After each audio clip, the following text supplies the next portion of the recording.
পথ নিরাপত্তা সপ্তাহের শেষের দিনে উল্টোডাঙ্গায় হাইট বার ভেঙে বিপত্তি। ভোরে ইএম বাইপাস থেকে উল্টোডাঙ্গা উড়ালপুরে ওঠার সময় হাইট বারে ধাক্কা লাগে লরি, ভেঙে যায় হাইট বার।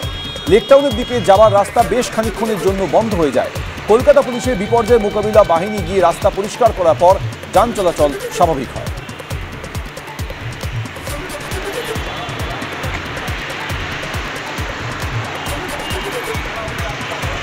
পথ নিরাপত্তা সপ্তাহে শেষ দিনে উল্টোডাঙ্গায় হাইট বার ভেঙে বিপত্তি। ভোরে ইএম বাইপাস থেকে উল্টোডাঙ্গা উড়ালপুরে ওঠার সময় হাইট বারে ধাক্কা লাগে লরি, হাইট বার ভেঙে বিপত্তি হয়। পরে কলকাতা পুলিশের বিপর্যয় মোকাবিলা বাহিনী গিয়ে রাস্তা পরিষ্কার করার পর যান চলাচল স্বাভাবিক হয়। চোখ রাখবো পরের খবরে। পদ্ম পুরস্কার প্রাপকদের তালিকায় স্থান পেলেন বাংলার 11 জন। লোকসভা নির্বাচনের আগে বাঙালির মন জয় করতেই কি বাংলা থেকে এতজনকে পদ্ম পুরস্কারের জন্য বেছে নিল মোদী সরকার? রাজনৈতিক মহলে উঠছে প্রশ্ন। প্রজাতন্ত্র দিবসের আগে পদ্ম পুরস্কারের তালিকা ঘোষণা করল কেন্দ্র। এবার সর্বোচ্চ সম্মান পদ্মবিভূষণ দেওয়া হয়েছে 5 জনকে। পদ্মভূষণ পেয়েছেন 17 জন, যার মধ্যে বাংলা থেকে রয়েছেন 3 জন। পদ্মশ্রী প্রাপকদের তালিকাতেও একাধিক ক্ষেত্রে সম্মানিত পশ্চিমবঙ্গের বিশিষ্টরা। 110 জনের মধ্যে 8 জন পদ্মশ্রী প্রাপক এ রাজ্যের বাসিন্দা। 2024-এ বাংলা থেকে পদ্মভূষণ সম্মান দেওয়া হলো অভিনেতা ও বিজেপি নেতা মিঠুন চক্রবর্তী এবং সঙ্গীত শিল্পী উষা উত্থুপকে। মরণোত্তর পদ্মভূষণ পেলেন রাজ্য বিজেপির প্রাক্তন সভাপতি ও বাজপেয়ী সরকারের মন্ত্রী সত্যব্রত মুখোপাধ্যায়। আমি গর্বিত, আমি আনন্দিত এই পুরস্কার পাওয়ার জন্য। সবাইকে আমি ধন্যবাদ জানাচ্ছি। আমি জীবনে কখনো নিজের জন্য কারো কাছ থেকে কিছু চাইনি, আর কিছু না চেয়ে পাওয়ার যে আনন্দ আজকে সেটা উপলব্ধি করছি। It's a different feeling altogether.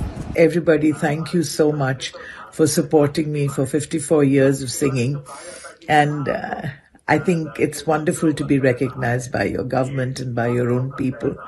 I hope I shall be able to sing like this for a long time and same energy with all the blessings and happiness that you all have given me. Bangla থেকে পদ্মশ্রী পেলেন বাংলার ভাস্কর সনাতন রুদ্রপাল, বড়লোকের বিটিলো গানের জন্য খ্যাত রতন কাহার ও পুরুলিয়ার গাছ দাদু দুখু মাঝি। মরণোত্তর পদ্মশ্রী সম্মান দেওয়া হয়েছে ছৌ মুখোশ শিল্পী নেপাল চন্দ্র সূত্রধরকে।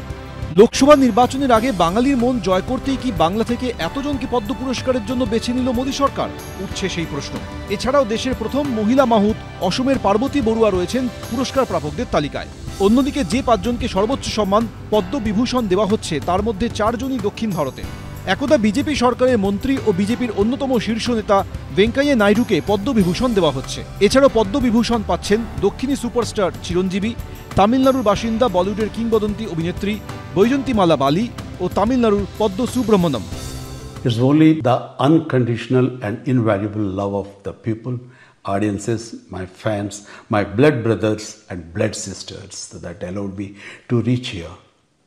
I owe my life and this moment to you. On this occasion, I would like to thank the Government of India and the Honorable Prime Minister Shri Narendra Modi ji for bestowing on me this coveted Padma Vibhushan. Karnataka ছাড়া দক্ষিণ ভারতের অন্যান্য রাজ্যে BJP এখন অত্যন্ত দুর্বল, কোথাও কোথাও শূন্য। লোকসভা ভোটের কথা মাথায় রেখেই কি পদ্ম সম্মানে দক্ষিণ ভারতকেও বাড়তি গুরুত্ব দিল মোদী সরকার? রাজনৈতিক মহলে উঠছে এই প্রশ্ন। এবিপি আনন্দ।